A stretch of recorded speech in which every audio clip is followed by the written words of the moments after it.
शुरू करते हैं यूनिट 1 से। तो यूनिट 1 का नाम है introduction to database management systems.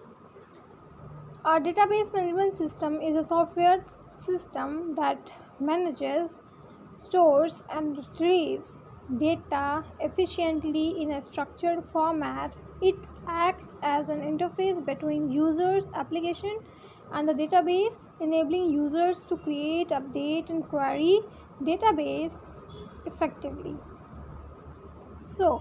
एक डेटाबेस मैनेजमेंट सिस्टम क्या है? ये एक ऐप है या फिर एक काइंड ऑफ सॉफ्टवेयर है।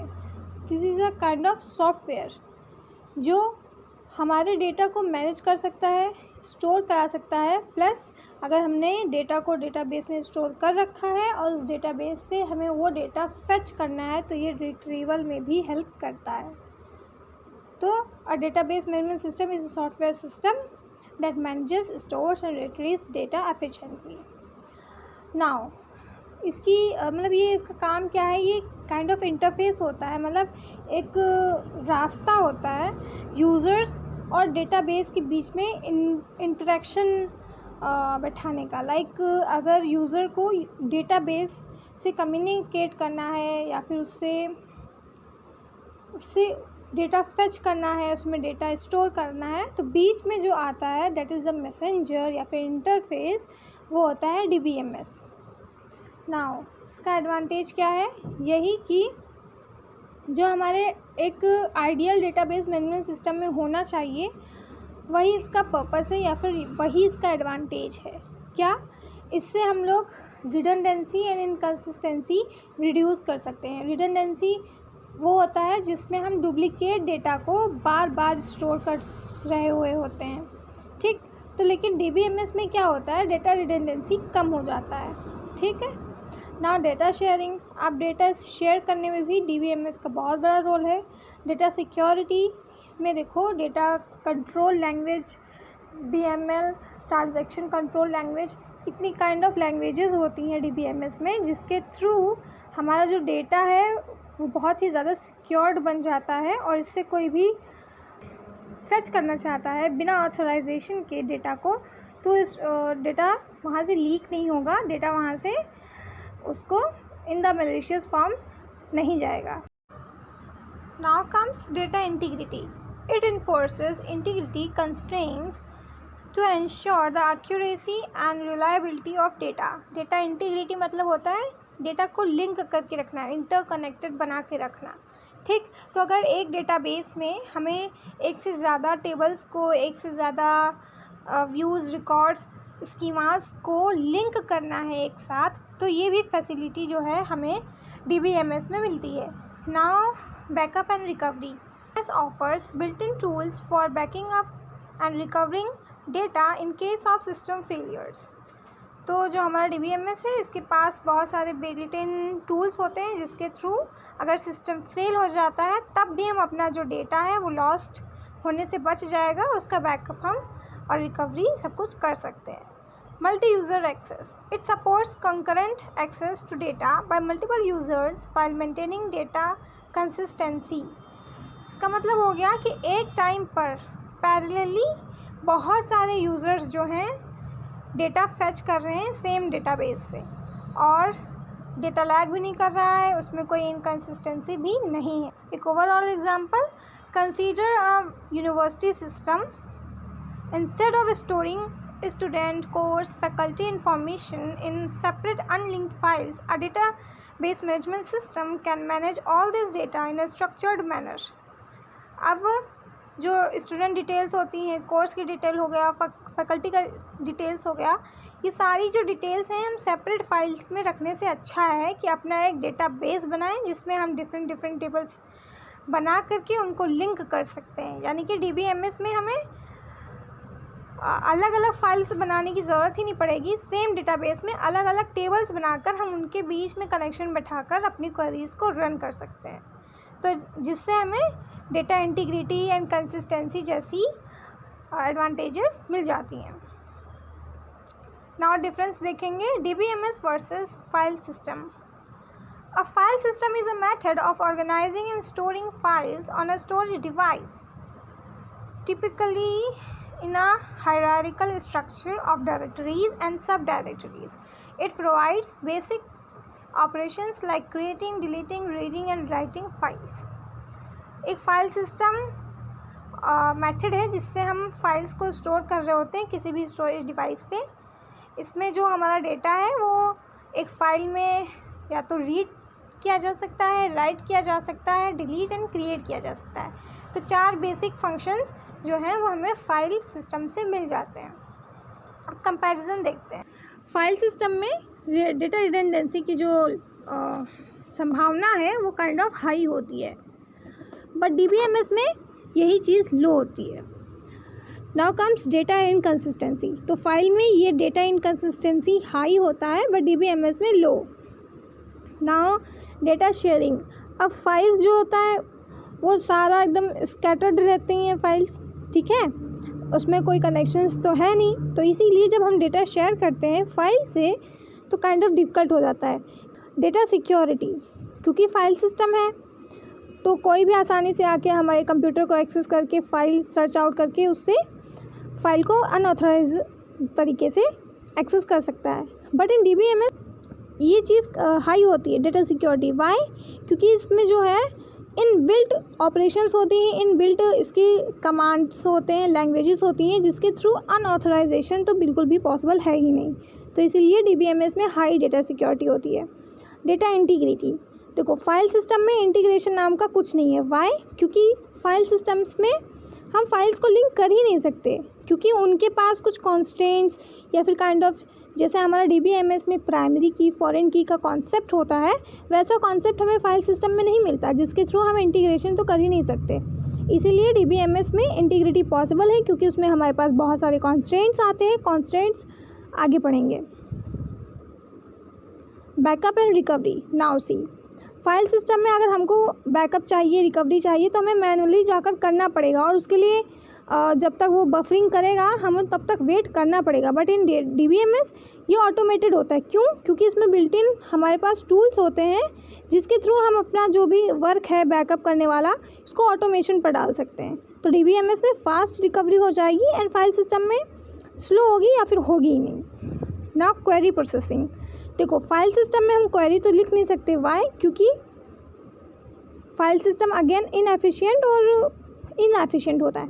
इसके लिए हमें एप्लीकेशन प्रोग्राम्स लिखने होंगे, ठीक है. अब देखो इमेजिन करो कि एक PDF भेजा है और मुझे PDF में कुछ डेटा चाहिए. तो हम क्या कर सकते हैं, एक जो यहाँ पर साइड में सर्च बटन होता है वहाँ पर सर्च करके जो भी डेटा हमें चाहिए होता है वो यहाँ पर नोट करते हैं जिसके थ्रू यहाँ पे जो भी फाइल होती है उसमें पीला जो भी मैच हुआ होता है वो दिखता है और हम उसी में से देख के मैच करते हैं. तो काइंड ऑफ इसमें भी हमें मल्टीपल ऑप्शंस को देखना पड़ेगा. इसमें भी हमें अगर देखो कुछ भी सर्च भी करना है तो उसके रिजल्ट्स इतने सारे आ गए, इसमें भी हमें अपना सूटेबल डेटा ढूंढना पड़ेगा, ठीक है. तो है तो ये मैनुअल ही, मतलब करना फिर खुद ही से ये सब. पर DBMS क्या होता है, हमें एग्जैक्ट हमें जो डेटा चाहिए वो मिल जाता है by the query. Concurrency control.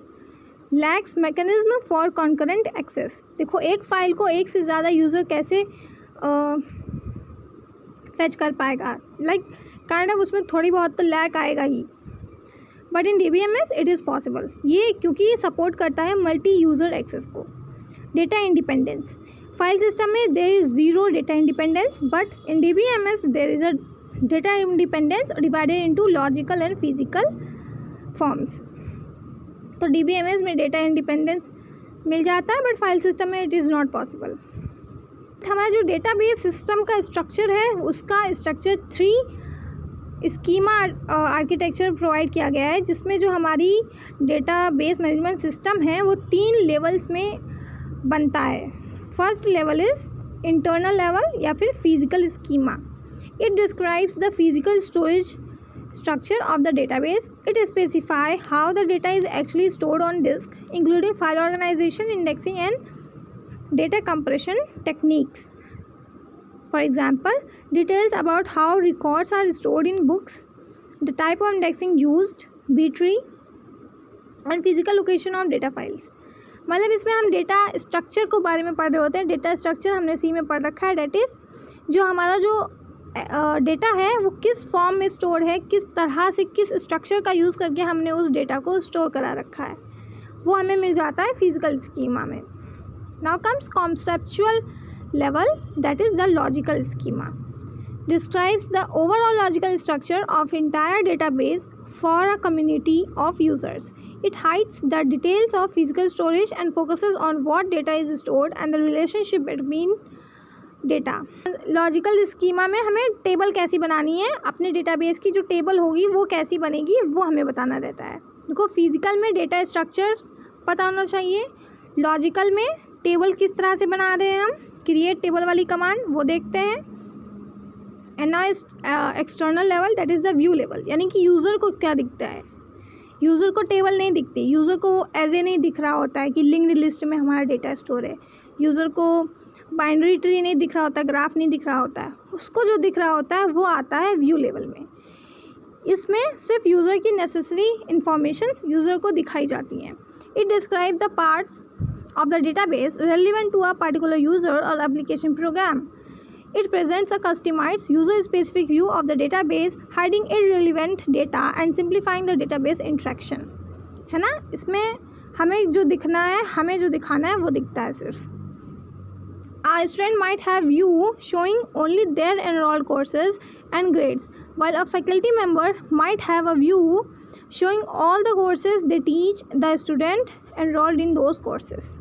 देखो एक बच्चे को क्या दिखेगा, व्यू लेवल की अगर बात करें तो एक बच्चे को सिर्फ उसके कोर्सेज, उसका रोल नंबर, उसी का एनरोलमेंट नंबर, उसी का रिज़ल्ट, उसी का आउटपुट दिखेगा. बट टीचर्स के पास क्या होता है, जितने कोर्सेज हैं, उसके जितने बच्चे हैं, उन सारे के क्या क्या डिटेल्स हैं, टीचर्स को उन सब चीज़ों का एक्सेस होता है. बट स्टूडेंट को सिर्फ उसके ही रिकॉर्ड का एक्सेस होता है. तो यहाँ पे आ जाता है व्यू लेवल.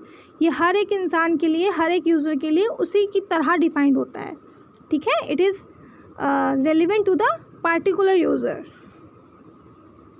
इसको ऐसे बनाते हैं कि सबसे पहले होता है जो यूज़र देख रहा होगा वो view level, and then comes logical level जिसमें हम स्कीमा डिज़ाइन करते हैं, यानी जो हमारा टेबल डिज़ाइन होगा वो, एंड देन इंटरनल स्कीमा आता है जिसमें हम बता रहे होते हैं कि हमने डेटा टाइप क्या यूज़ किया है, डेटा क्या स्ट्रक्चर डेटा का यूज़ किया हुआ है अपने डेटा को स्टोर करने के लिए. Now comes data independence, is the ability to modify the schema at one level of the database system without affecting the schema at the next higher level. This separation allows changes to be made to the database structure without requiring changes to the application programs. देखो data independence में क्या होता है कि ये जो हमारी levels हैं, first one is view level, second is logical level and third is internal level या फिर फिजिकल लेवल. ठीक है, तो ये जो 3 लेवल्स हैं, अगर हम ये नीचे वाली 2 लेवल्स में कोई चेंजमेंट्स करते हैं तो उसका जो असर है वो ऊपर वाले पे नहीं दिखेगा. वाई? क्योंकि हमारा जो DBMS है वो डेटा इंडिपेंडेंस सपोर्ट करता है. यानी कि लेट अस सी लॉजिकल डेटा इंडिपेंडेंस, ये 2 टाइप्स की होती हैं लॉजिकल डेटा इंडिपेंडेंस. इसमें क्या होगा कि अगर हम लॉजिकल में कुछ चेंज कर रहे हैं, डेट इज़ ये वाले लेवल में अगर हम कुछ भी चेंज कर रहे हैं तो इसका जो फ़र्क है वो ऊपर नहीं दिखेगा. यानी कि जो चेंजमेंट्स हम सेपरेटली इसमें करना चाह रहे हैं तो हम कर सकते हैं, सिंपल. ठीक, तो वो आ जाता है लॉजिकल डेटा इंडिपेंडेंस में. Now comes physical data independence, यानी फिजिकल यानी कि ये नीचे वाली. अब नीचे वाले में अगर हम कुछ भी चेंज करते हैं तो ना ही उसका फ़र्क लॉजिकल वाले पे पड़ने वाला है, ना ही उसका फ़र्क पड़ने वाला है व्यू लेवल पे. कहने का मतलब कि लॉजिकल में अगर लॉजिकल लेवल में कोई चेंजमेंट्स करेंगे तो उसका कोई फ़र्क हमें व्यू में नहीं दिखने वाला, व्यू लेवल में. ठीक है, एंड फिजिकल डेटा इंडिपेंडेंस में अगर हम फिजिकल लेयर पे कोई चेंजमेंट्स करते हैं तो उसका जो फ़र्क है, उसका जो प्रभाव है वो ना ही लॉजिकल में पड़ने वाला है, ना ही व्यू लेवल में. ठीक है. Data models are the abstract frameworks that define how data is structured, stored, and manipulated within a database.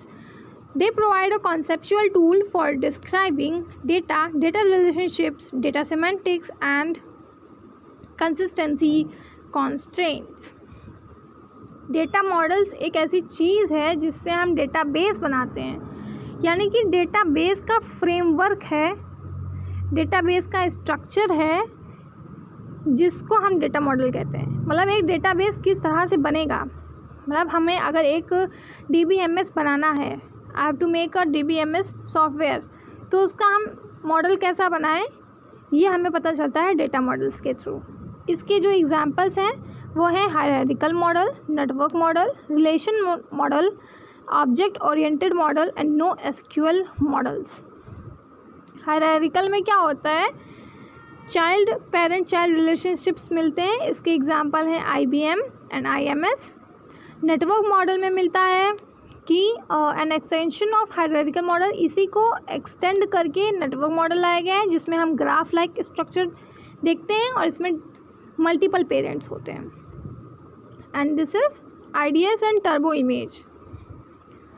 Now comes relational model जो हम पढ़ेंगे, डेट इज़ MySQL।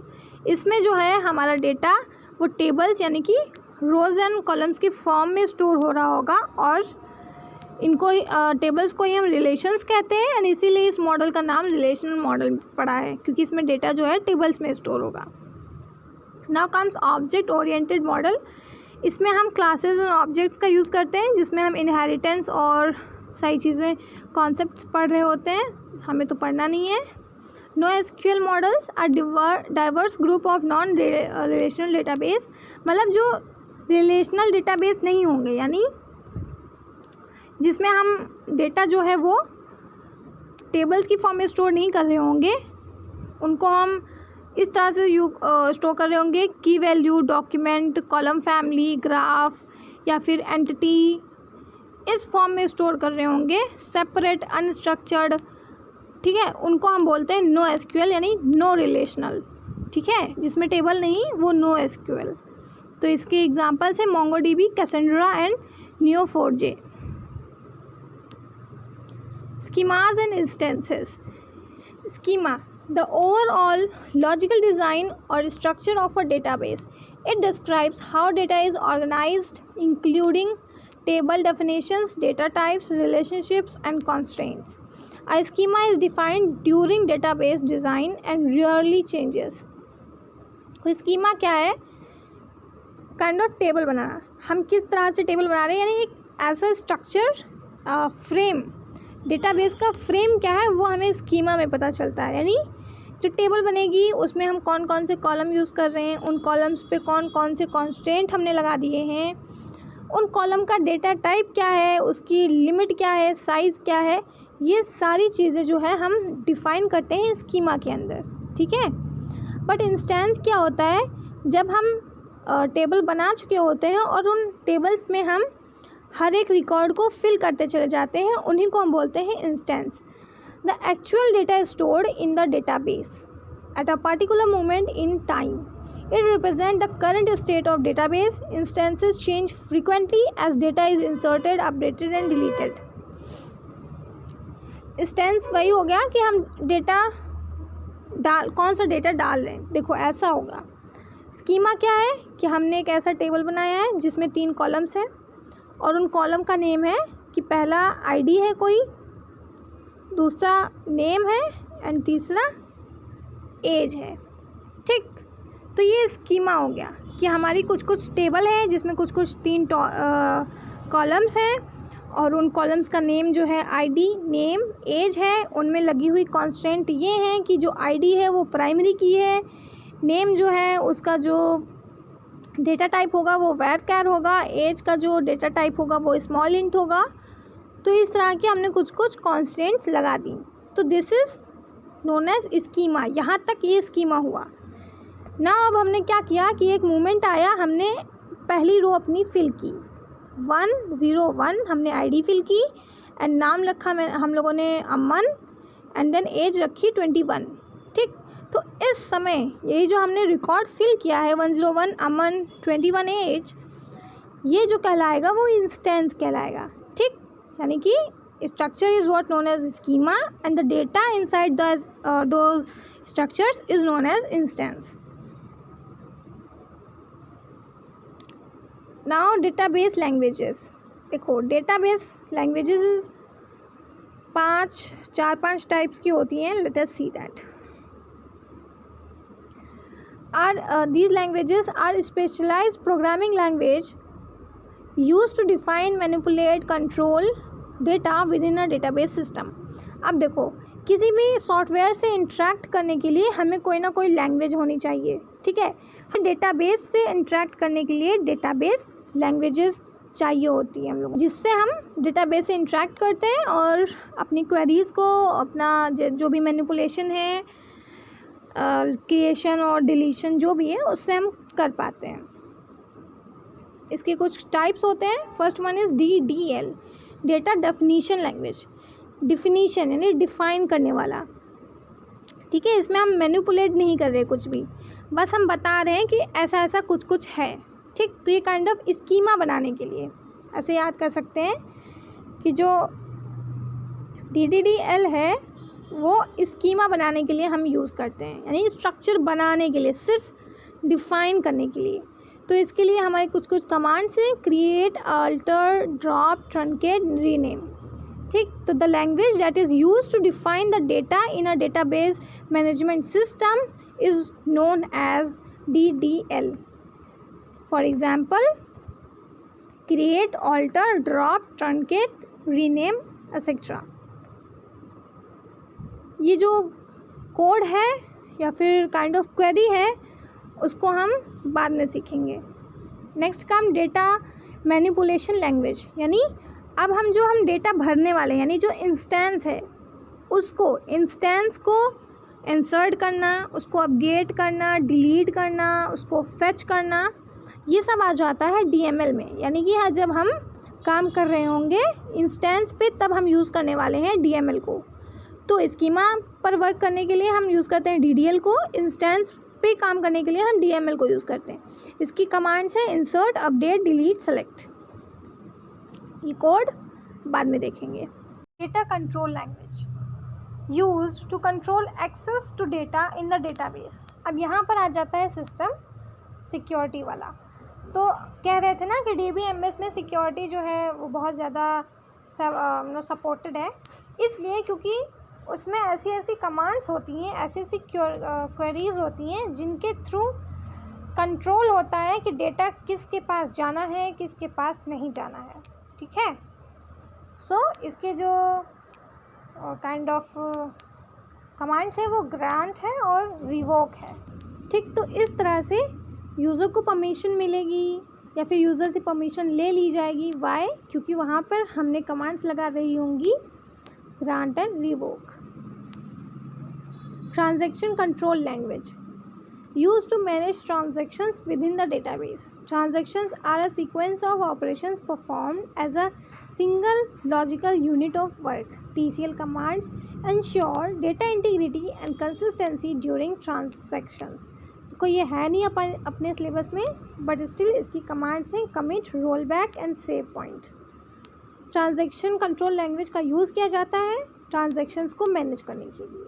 ठीक है, एंड ट्रांजैक्शंस क्या होती हैं, कौन कौन से ऑपरेशंस परफॉर्म किए जाएंगे, मतलब क्या क्या काम होना है, और प्लस जितना हमारा ट्रांजैक्शन का है, पैसा लेना देना, अकाउंट्स एंड बैलेंस का जितना भी लेखा जोखा व्हाटएवर, वो कंट्रोल होता है ट्रांजैक्शन कंट्रोल लैंग्वेजेस के through. So here the unit 1 ends.